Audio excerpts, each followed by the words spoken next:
Hey everyone, welcome to this week's episode of Fish. Before we begin, we've just got a bit of announcement, really exciting announcement. We are releasing a behind-the-scenes documentary that was filmed during our 2017 tour of the UK, and it's us on buses, it's us ironing shirts, it's us... Can I just say, Dan, it's buses, it's not just like buses that the public go on, is it? It's not like we're on the 19 bus to Angel. Yeah, and actually it's not even plural buses, it's one bus, which is actually a van. So it's...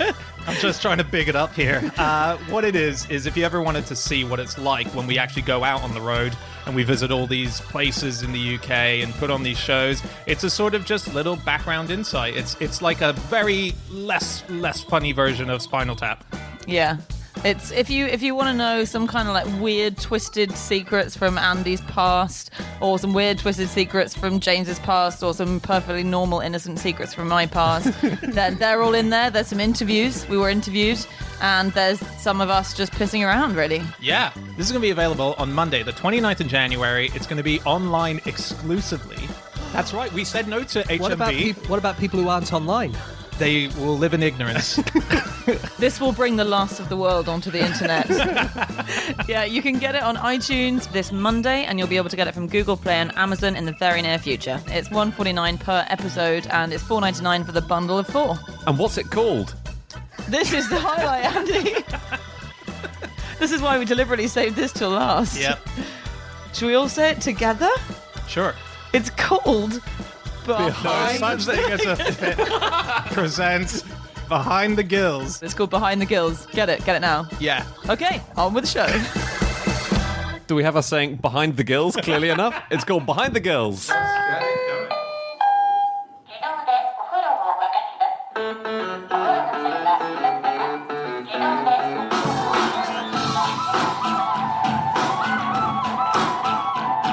Hello and welcome to another episode of No Such Thing as a Fish, a weekly podcast this week coming to you from Dunstable!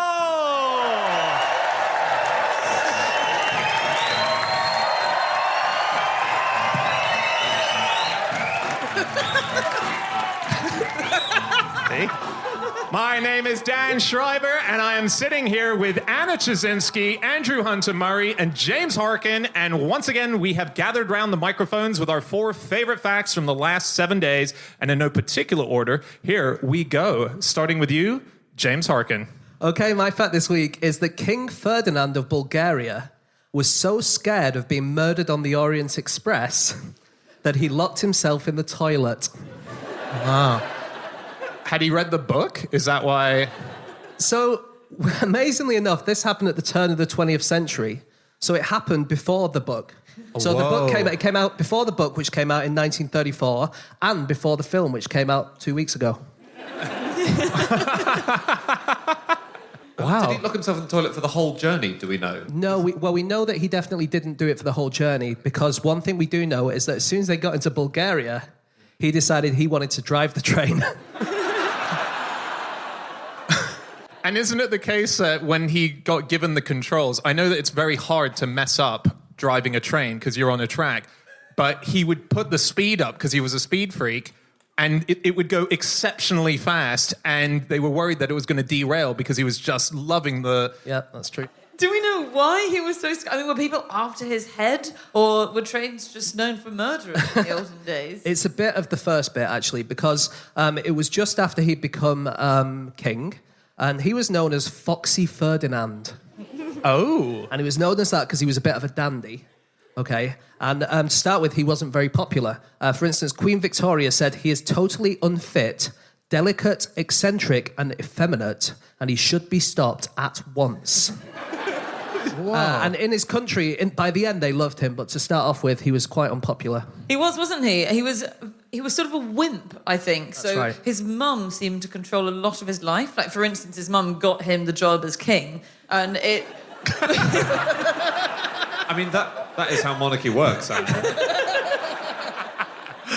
But that's not how it worked here, is it? Because it's not. She bought him the job. So Bulgaria, it was very unpopular, the job as king of Bulgaria at that point, because I think there was a lot of controversy. There was a lot of intrigue and corruption in royal circles. So the job, actually, the throne, as they called it, was offered to a bunch of other people before it was offered to him. So it was offered to the princesses of Denmark, to princes from the Caucasus, to the king of Romania, and they all said, no, I think I'm all right, thanks. And so eventually, Foxy Ferdinand's mum said, all right, if I give you this amount of money, will you let my son be king of this place? And that's how he got there, which is so embarrassing. King Edward of Britain died in 1910, and Foxy Ferdy was on the way to the funeral.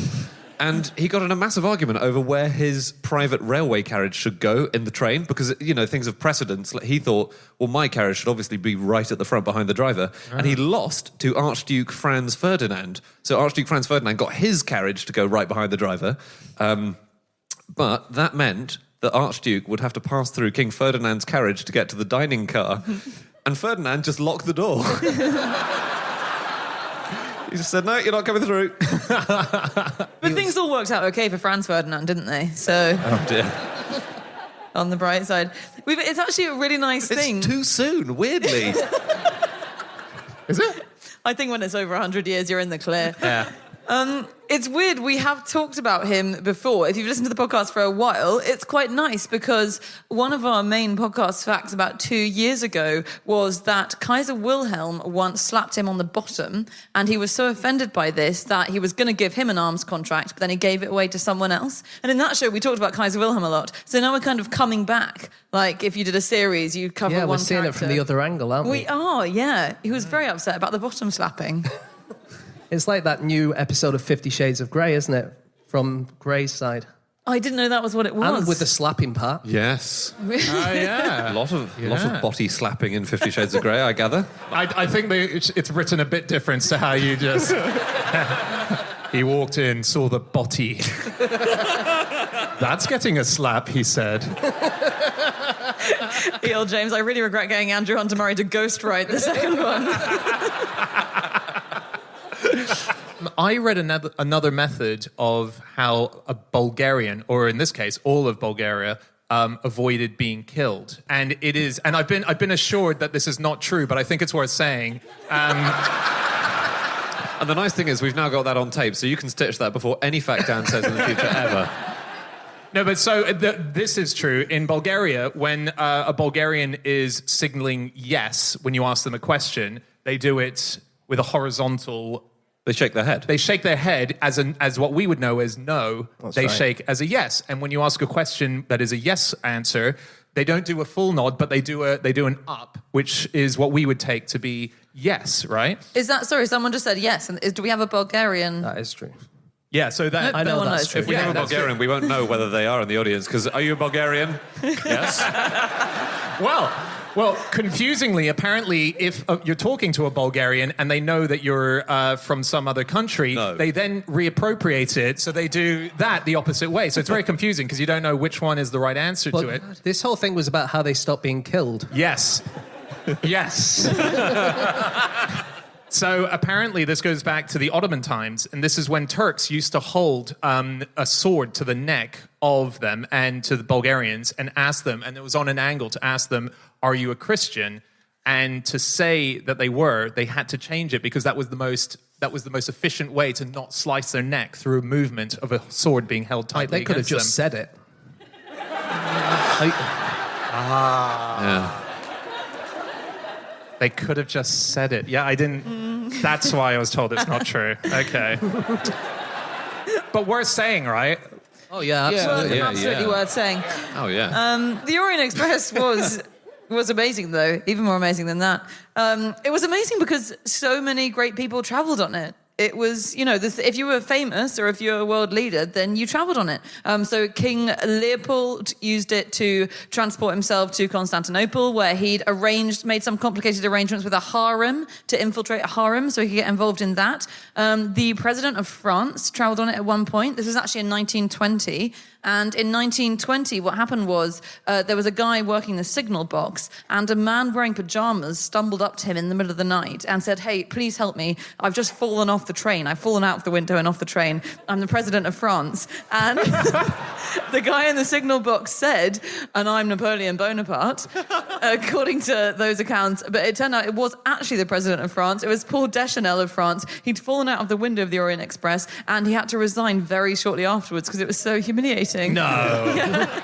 I mean, it was slightly to do with that. It was also slightly to do with the fact that he'd recently received the British ambassador to France naked, except for the ceremonial decorations of his office, and that he'd walked out of a state meeting straight into a lake fully clothed.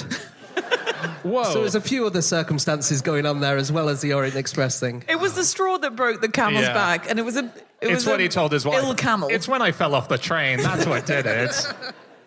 I have some stuff about sort of luxury trains. Okay. So, did you know that in the early days of rail, lots of very wealthy people had their own private train carriages, and you could just pay and have your train carriage kind of put onto a train. Oh, like the Queen has one of those, doesn't she? Well, she's got a whole train, in fact. But, for example, there were private carriages and there were family carriages, which you could just get a carriage just for you and your family, and you would attach it to a train and then change it. And at the start of the 20th century, Manchester had several gentlemen's club carriages, not in the spearmint rhino sense, guys. They would have clubs, you would pay a subscription, and then you would get to use that railway carriage, and there were lockers, and you had to be elected, and you had to obey the rules, specifically the rules about whether you could open the window or not, and when it was appropriate. Wow. And you had to turn up to the station on time, presumably. You did have to, yeah. You had access to the train carriage if you joined the club. That's and very it was a cool. gentleman's club on wheels. Yeah. Yeah. Okay. Fun. Something. Well, it's nice to give James something to edit, isn't it? I think we're giving him too much to edit at this point. The Orient Express, the first murder that happened on the Orient Express was the year after Agatha Christie published her novel. Was it? Yeah. That is interesting. And also, well, do you know how the person was caught? No, what happened? It's a really cool story. So basically, there was a woman who was pushed out of a window, who was killed and then pushed out of a window. It's not cool so far, Anna. Sorry. It's extremely harrowing. Sorry. And for the record, too soon. Sorry, it was 1935, so it is a bit too soon. She was pushed out of the window and her body was found on the tracks and all of her possessions, except for a silver fox scarf, so a foxskin scarf that she'd been wearing. And then by total chance, so this got around that the scarf was missing, and a policeman in Switzerland a few weeks later spotted a silver fox scarf being worn by a woman and then went up to her and said, "Where did you get that?" And she said, "From this guy," and it turned out that guy had done the murder. Wow. That's how he Larry got the murderer convicted. gave it to me. The murderer. Yeah.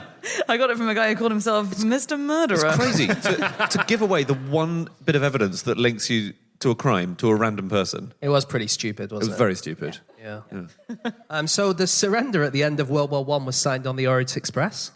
Oh, yeah. It was signed in a particular carriage, which in 1940 Hitler ordered to be hauled to the precise spot where it happened, and that's where he organised the terms of the French surrender. He was an absolute dick, wasn't he? Such a prick. That Just seems- you've just beaten France, okay? A great military power. You don't need to go on about it. Even by Hitler's standards, that's Yeah. pretty petty, isn't it? It's so petty. And do you know what he did next? When he started losing the war, he had that train carriage blown up so they couldn't make him surrender in it again. Oh, what? Hitler, forget the train carriage. Man. God, the more I hear about this guy.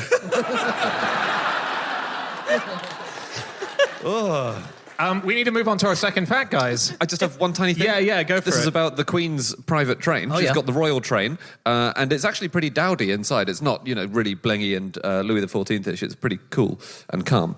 Anyway, there's just one thing that happened in it which I really like. So it travels around the country to pick up the royals and drop them off and so on. And once it was on its way to pick up Prince Charles for a royal function, and it stopped very briefly at a station, but nobody noticed a middle-aged woman on the platform just see it and get on.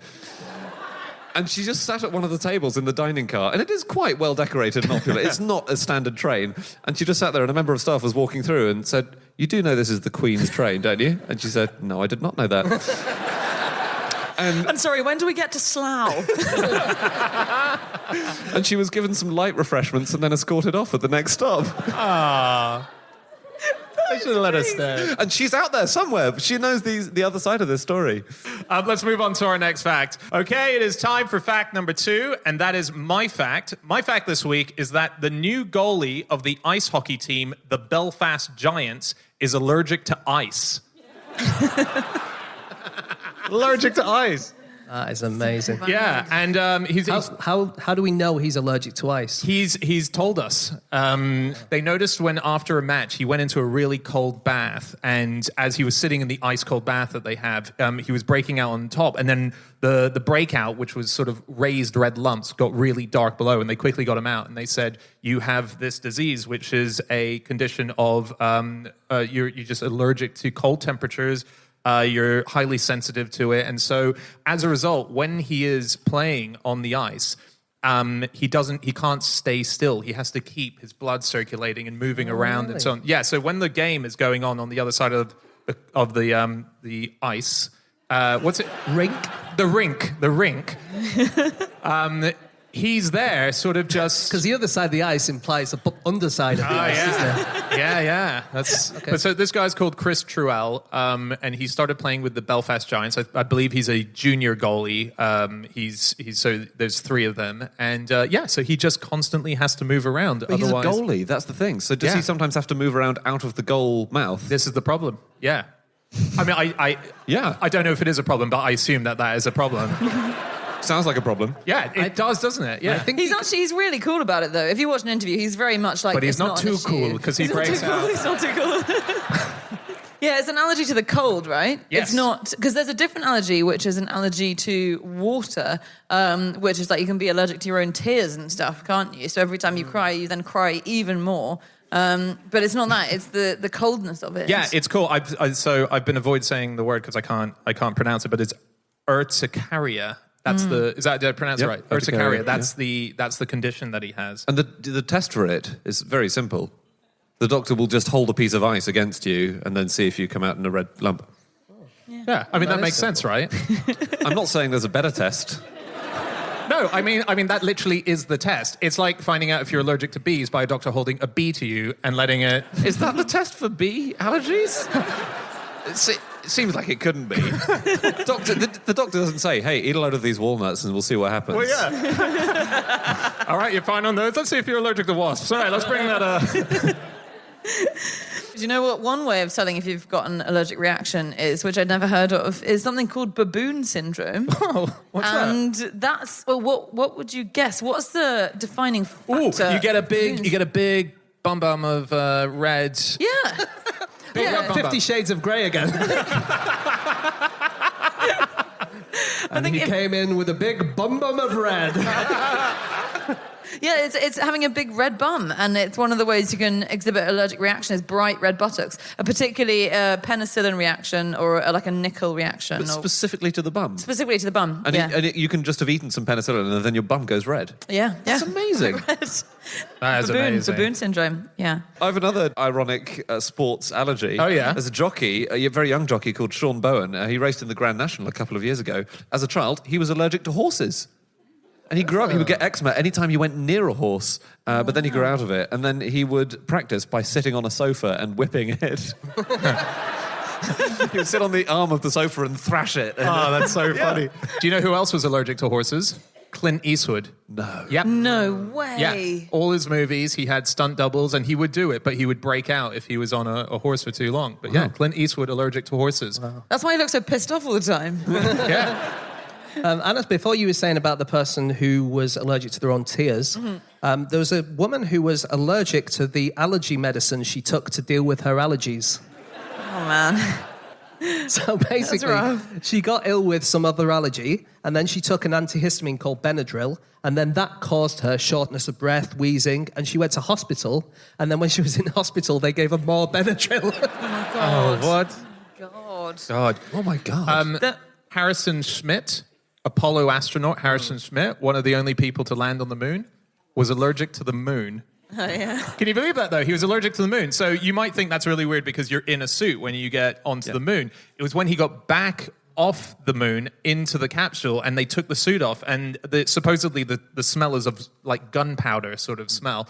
that is what gave him the allergies, and he broke out as well in hives. So one of the and there's only 12 people have landed on the moon, and one of them was allergic to the moon. I mean, that's amazing. That's pretty huge, right? And there's no way of testing before you go, is there? How do you test? How do you test?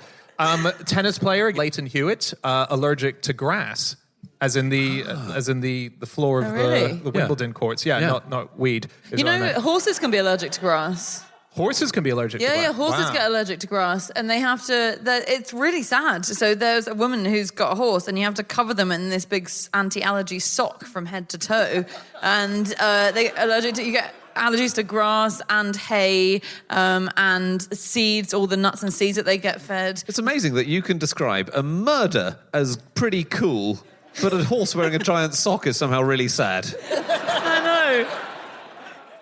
Yeah. It's because they get weepy. They genuinely get weepy. They cry tears, and they get itchy, and they get sneezy. And Which of the other dwarfs do they get?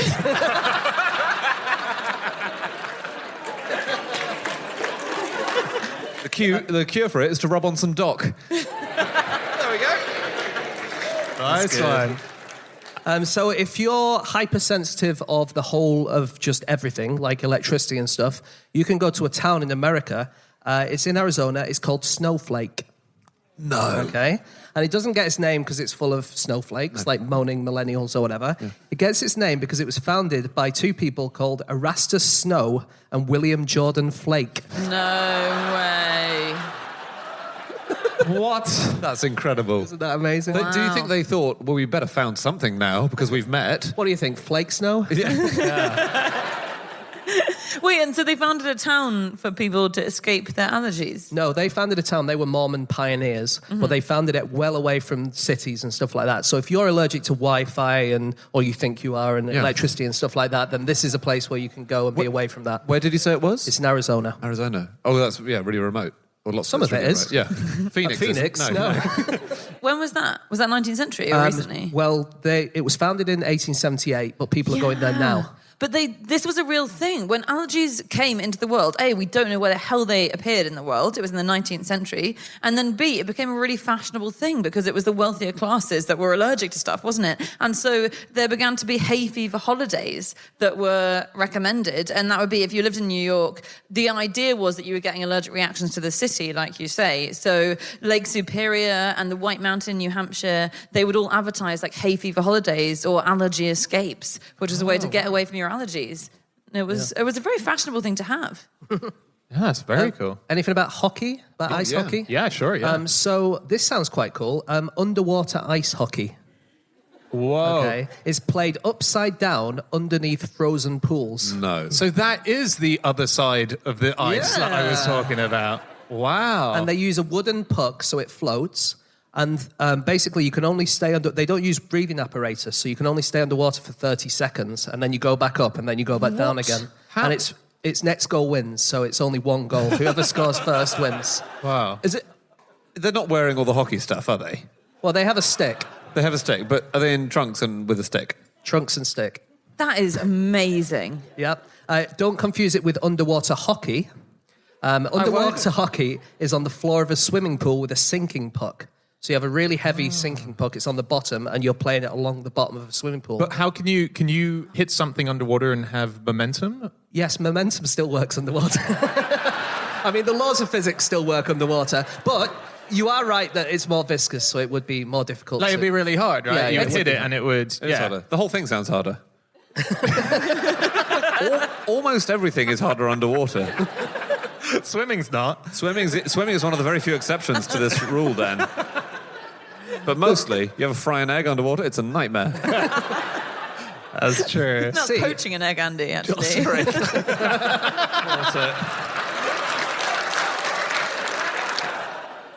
No, ice hockey. Yeah, go on. Yeah, I became obsessed with the fights in ice hockey. Oh, yes. Oh my goodness, there are so many fights. Oh, yeah. And I didn't know anything about ice hockey, and I think you watched it a lot. I watch it a lot. You watch it a lot, yeah. But I didn't know that they were regulated as fisticuffs in the rule book of ice hockey. And, there are lots of unwritten rules as well. So you have to agree to a fight, and you can't hit someone with your stick. Yeah, I mean, they still do, but you're not supposed to. But you would have one player on your team who's kind of the guy who does the fighting. And how is he only allowed to fight the other team's fighter guy? Or could he fight anybody? They're the guys who kind of start it, and then everyone gets in on the act. Okay. They're called the enforcer, basically, and you would have... If, say the other team is doing really well and you kind of want to stop them in their tracks a little bit, then you might start a fight to try and put them off, and then you might carry on. But it's... Andy, have you seen it? I've seen bits of it, yeah. Yeah. So it's actively, not officially, but it's actively encouraged by the crowd, and it's part of the game. Yeah. So they throw their gloves off, they take their helmet off, they go around each other with their fists like that, and then they absolutely wallop each other, and it's part of the tradition. It happened, in fact, in the first game first ever ice hockey game. It was not between the hockey players. It was between the ice hockey players and the ice skaters who were pissed off that they'd taken their ring to. And it was after the match, so it didn't get reported, but there was a fight. Seriously? In the very first ever ice hockey match. Yeah. Sometimes it goes a little bit too far. I read about one Russian game between Avangard and Vityaz. The fighting in that game started after 3 minutes. Actually, it was 3 minutes 27 when a brawl took place between basically all the players on both teams. Wow. Okay, a few of the players were sent to the sin bin, and then they started the game again, and 3 seconds later, another fight started. And then 8 more players were sent off. And then the game started again, and then 2 seconds later, there was a third fight.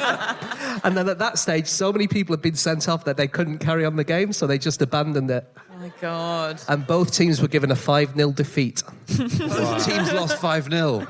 How'd you do, darling? Well, we lost, but so did the other guys. Hey, we need to move on to our next fact very shortly. Shall I move us on now? Yes, we should. Ready to go? Yeah. Okay, it is time for fact number 3, and that is Andrew Hunter Murray. My fact is that after every festival, the founder of Glastonbury has to drive around his farm with a giant magnet. And the reason he has to do that is that there are tent pegs left across his entire farm in the ground, and he can't see them. So there's a specially customized tractor with a giant magnet strapped onto the front of it. Wow. So cool. Which he drives around. It weighs over a ton. I think he has someone to do it for him because he's quite old now, Michael Levis. But What do you reckon it weighs after he's done doing it? I guess 100 or 150 tons. Wow. I don't know. That's crazy, right? I know, it's nuts, isn't that? Why do you have the actual answer, Dan? No, I'm just curious. Like, Okay. because you're adding metal to metal, Completely. and then that adds up. Yeah, no, it does. It sure does. You're not wrong. Yeah. It's true, but I reckon if these guys hadn't laughed, you'd have taken 150 tons, because I'm not sure you know what a ton is. Oh, is that not the answer? That's not the answer. I was That's teasing. not the answer. No. Okay. But something in that region. Yeah. No. No, we're in that region. Okay. I don't know, I'm afraid. But there are thousands and thousands of tents which get abandoned. Yeah, You know. and they need to pick them up because in the past cows have been grazing on these tent pegs, and it can injure them quite badly. Yeah. Yeah, well, they choke. Poor cows. Because he's got a very successful dairy. I didn't quite realise that Michael Eavis is one of the most successful dairy farmers in the area. So the guy who founded it. Yeah, and that's why, so quite famously, I think at the first Glastonbury ever, you got a free pint of milk, I think. It was £1 to get in, wasn't it? £1 to get Yeah. in, and you got a free bottle of milk. Yeah.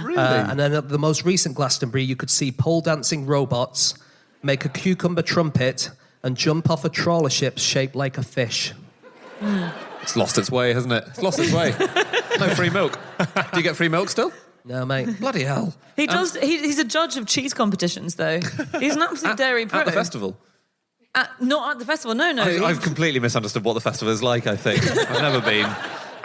But the very first one, it was in 1970, and it was called Worthy Farm Pop Festival. And the Beeb had a great article about the first Glastonbury, and they put up one of the flyers for it. And the flyers, it was so sweet. They said, the acts will include the Kinks, Wayne Fontana, and at least 6 other groups. And in the event, neither the Kinks nor Wayne Fontana turned up. Wow. Did the 6 others turn up? Well, T-Rex turned up to did replace they? the headliners. So, That's good. Yeah, pretty good. Oh, yeah, and that's famously where T-Rex exploded into the popular consciousness of the British public. Yeah. I'd memorised that sentence from the article that I read. So what year was that? 1970. 1970, right. God, so he's been going for... He's quite old now, Michael. Yeah. He's what, 80s? Yeah. He's very cool, though. So everyone probably watched Glastonbury this year, and he Jeremy Corbyn was there and got up on stage. So Jeremy Corbyn is a Parliamentary Beard of the Year winner. And actually, Michael Eavis, if you can picture him, has a very impressive beard himself. And he went up on stage with Jeremy Corbyn. Jeremy Corbyn gave him the Labour manifesto. And as that was being handed over, there were just two beard legends on stage because Michael Eavis won Beard of the Decade in 2009. Wow. In the world. So he beat Fidel Castro to the top spot. You're kidding. Yeah. You know, there's a secret underground piano bar at Glastonbury. What? Yeah, and a reporter from the Beeb went looking for it at a recent festival, and he reported back that there is no piano that I can see, the bar does not turn out to sell alcohol, and most of it is not underground. And also not a secret now, it's been No, on it's there. not a secret either, no. He's against alcohol. Well, he's not a drinker, is he? The Glastonbury founder, Michael Eavis. No, and he's never taken any drugs. He's anti-smoking. He's a real Methodist.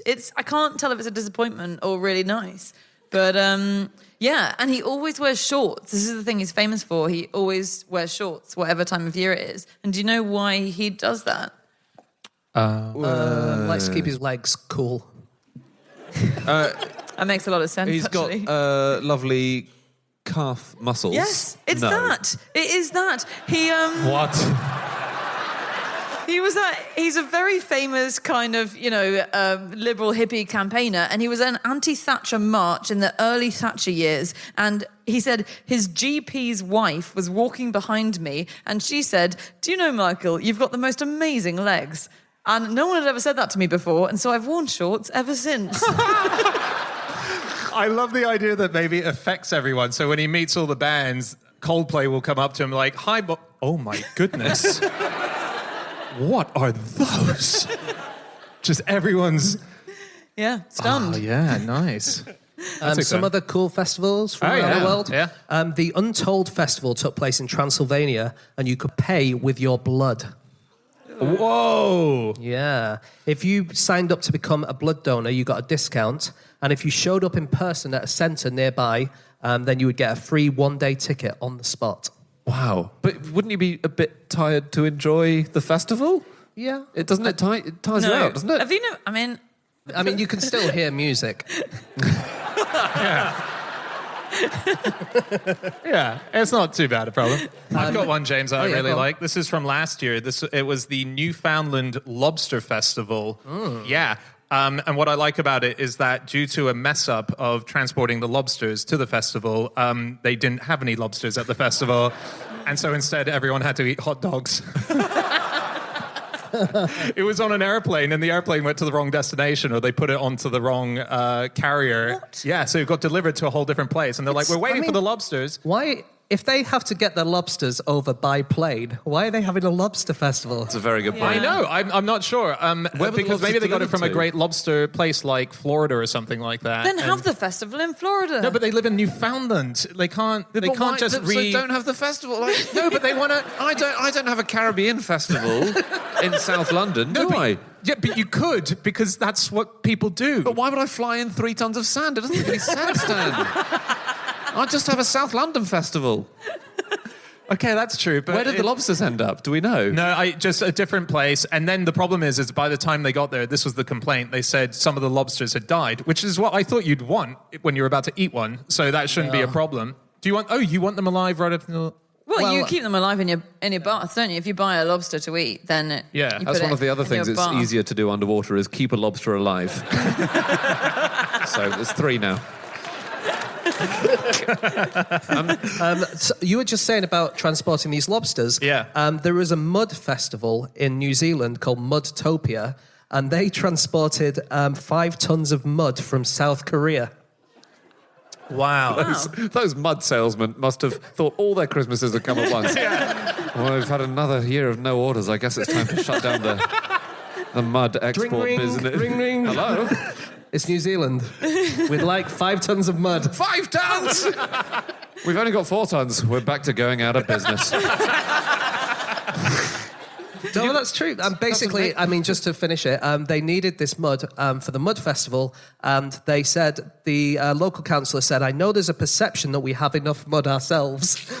But you can't just pull any old mud out of the ground and throw it at people. There could be anything in there that might end up making people sick. So they basically, the South Korean stuff had some kind of stuff done to it to stop making people sick. It's clean mud. Clean mud. Wow. Which is amazing in itself, isn't it? Yeah. Do you know that at the Reading and Leeds festivals this year, I don't know if anyone went, but pineapples were banned. So there's a list of banned stuff on, that you're not allowed to take in submachine guns or bombs or anything. And then pineapples was added to the list. And that's because of this band that I've never heard of, but probably everyone else has, called Glass Animals. But yeah, they've just got a lyric in their song which says pineapples are in my head. And so whenever they have a gig, everyone who comes to the gig apparently brings a pineapple, and they can cause a lot of damage. And so they had to put on the banned list. What damage? What damage can you... They're pineapples are big. spiky, Yeah, mate. They're super spiky. They're really, they're really spiky. Yeah. I didn't think about it that way when you said it, James. So when Dan backed you up, fair play. They're spiky.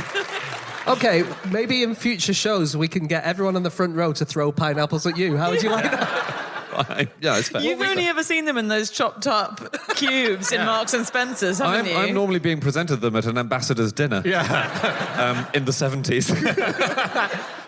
Did you guys do anything on magnets at all? No. Yeah, come on, let's do 3 out some of 4 magnets. ain't bad. Just quickly, have you guys heard of a thing called the iron harvest? Because no. I've never heard of this. This is a thing that happens every year in Belgium and France, and it's a harvest, literally, of iron from the First World War. And it's still turning up in farmers' fields across Belgium and France. Wow. Yeah. So during the First World War, for every square metre of territory on the Western Front, a ton of explosives was fired. Every square metre. So it normally That's turns a out... lot, Dan, by the way. Yeah. Doesn't sound a lot. And so in spring and autumn is when the farmers plough their fields, and that's when the ground slowly turns it up. And the French mine clearing department gets sent about 900 tons of unexploded bombs every year. Wow. A few years ago, just around Ypres itself, they got 160 tons of metal, which is enough to fill 5 large lorries. All First World War stuff. Wow. Yeah. That's crazy. Do you know something they used magnets for in the 1930s and the early 20th century that's quite cool? Like a health thing? It is a health thing. It's for eye problems. So I read this on Boing Boing, I think, which sounds not like a legit website when you say it out loud. Boing Boing is brilliant. Boing Boing's great. It's just the way you said it. It sounded like a kid's toy. I read it on Boing Boing. So what kind of eye problems might you have? So you'd have stuff caught in your eyes. So people used to get iron filings caught in their eyes when they worked in industrial, in factories and stuff. And there was invented in Minneapolis this piece of equipment that weighed 800 pounds. So that is the weight of, I think, about 5 full-grown women. And it was a magnet. It had the pull of 10 horsepower. It involved 7,000 feet of wire. And it came towards your eye. And if you had a tiny bit of metal stuck in the back of it, and then it sucked the metal out. Whoa. But surely it would suck it out through the eye. I would have thought as well.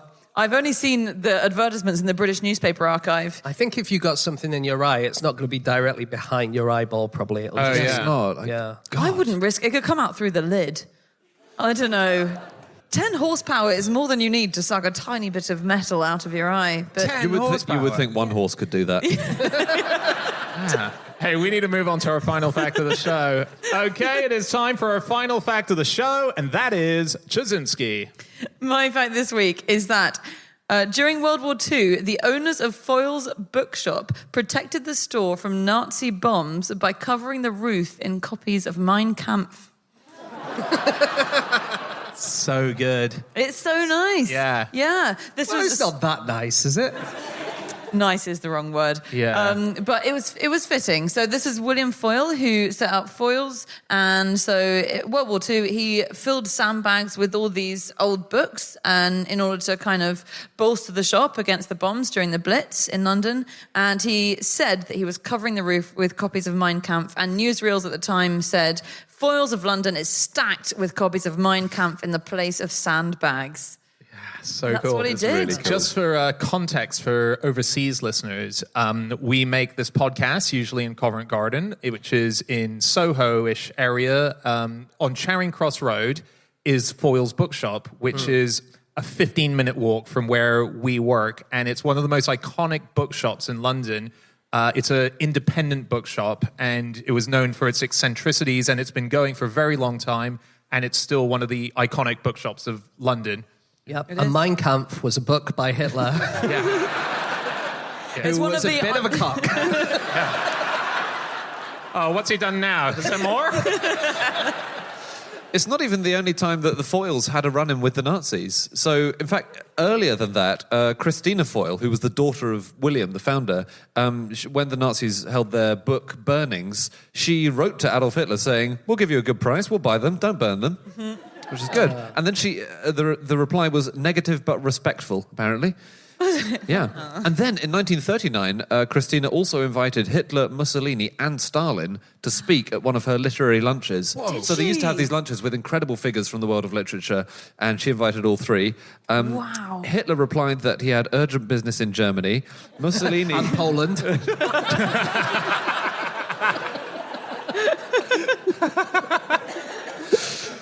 Mussolini said that he might visit when things quieten down a bit. Stalin didn't reply. Didn't he? Rude. Okay. She was a character, actually, and not in a massively positive sense, maybe. So, Foyles has been through some tough times, partly because of her. So she wasn't really a fan of the people who worked in her bookshop. So she used to summarily sack them before they'd worked for 6 months, because after 6 months, you're entitled to better employment rights. So if you work for Foyles, then you get sacked after 6 months. And this meant that you got quite not very good staff, and you got not very dedicated staff. And there was a story of someone who came in the 60s or 70s and asked for Ulysses, and the person at the till replied that Ulysses had gone out to lunch, but would serve them as soon as possible. All right, nice. They have changed that policy now, by the way. I just want to say that because hopefully they'll keep stocking our book after you attack their HR policies. But the other thing they've changed is they've changed their payment system. And Christina was quite concerned about staff possibly stealing from the shop, maybe because they weren't paid very much. But the old payment system, designed to stop staff stealing, went as follows. You had to queue up for the book, and then you had to get a docket for it from a staff member. Then you had to queue up to pay for the book. Then you would get the docket stamped to prove that you had paid for the book. Then you would have to queue up a third time at the counter you'd been to first to collect the book. Wow. Yeah.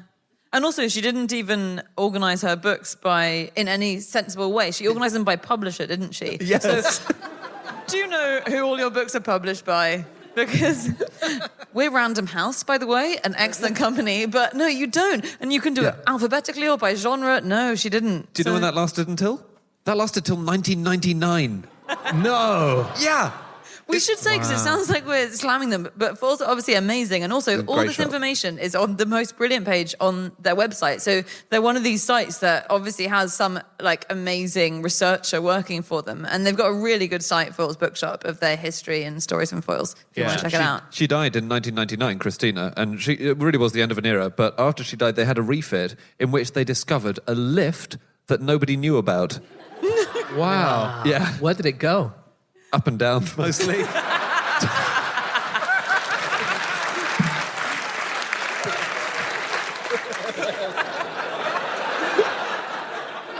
And it's just moved like a year ago. So it was in this iconic spot on Charing Cross Road. Still on Charing Cross Road, but it's moved down the road. But apparently, and I went to it many times. I'm sure you guys did as well.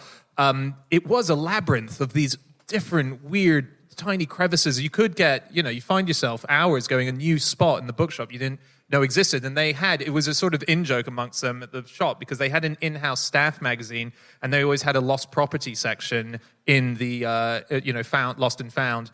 And one of the things that they wrote was, found Paul Potter of Maida Vale after wandering for an hour trying to find his way out. And that happened a lot, where customers would just get lost, and, the partners would be like, have you seen my husband? And they're like, do you have an hour? Because we will Who publishes your husband? Because we may have him.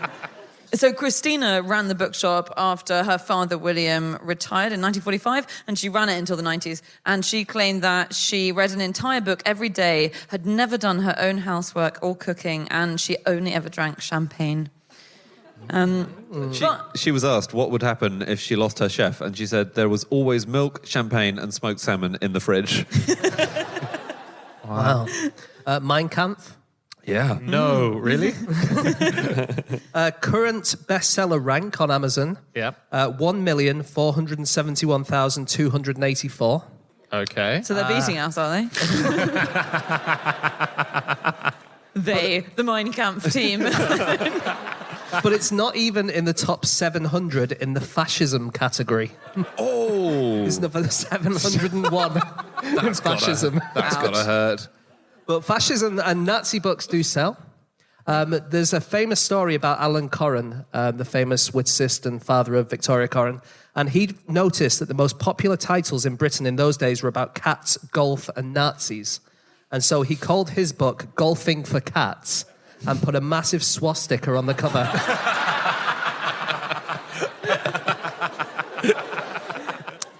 The one thing I didn't know about Mein Kampf is that it had an accompanying picture book.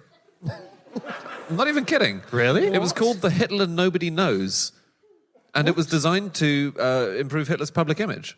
And his image was very, very bad at the start, because obviously he was a thug, and, you know, he'd organised putches and things like that. He didn't get much better, did he?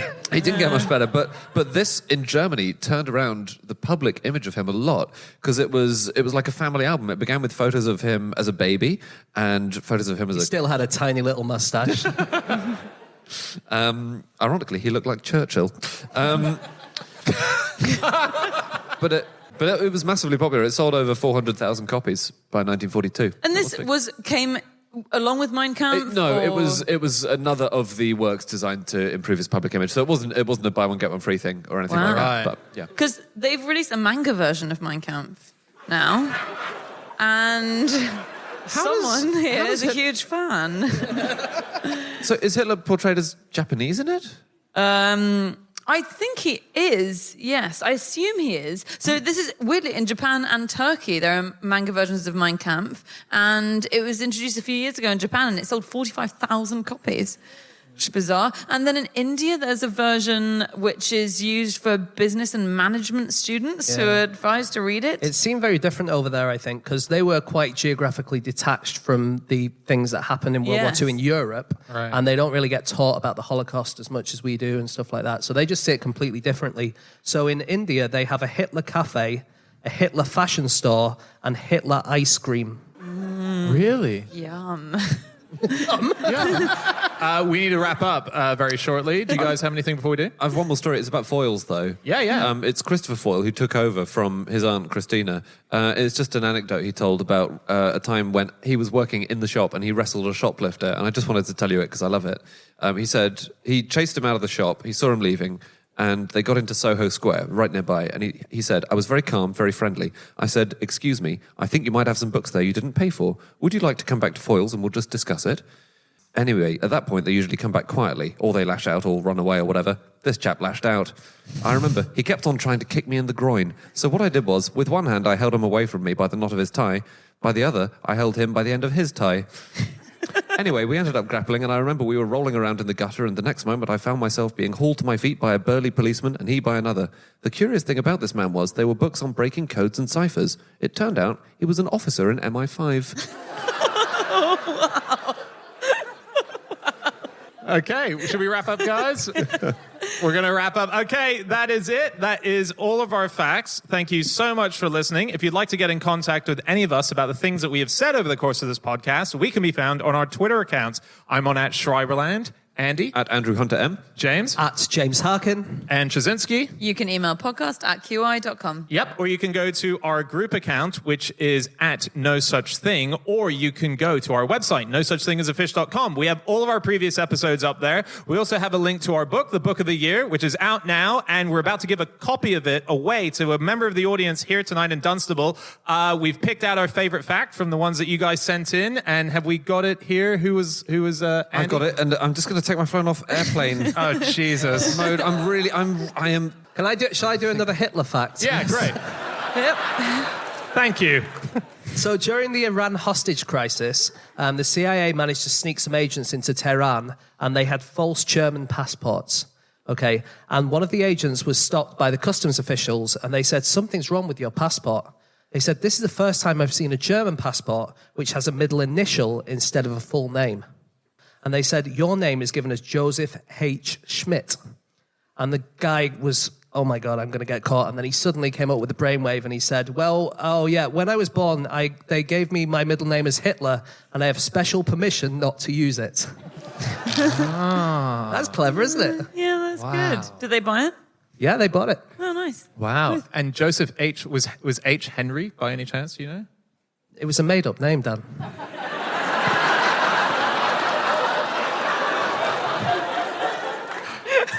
How's the fact-finding going, Andy? It's found. Great, let's get it out. This is from is one of the ones that came in on Twitter, and it's from @GTomorrow. Are you in? Hey. Oh, hey. Oh. And we all loved it so much. Is that the French language has 17 different words for surrender? Nice. Come and collect your book from us at the end. Thanks so much, Dunstable. We'll see you later. Good night.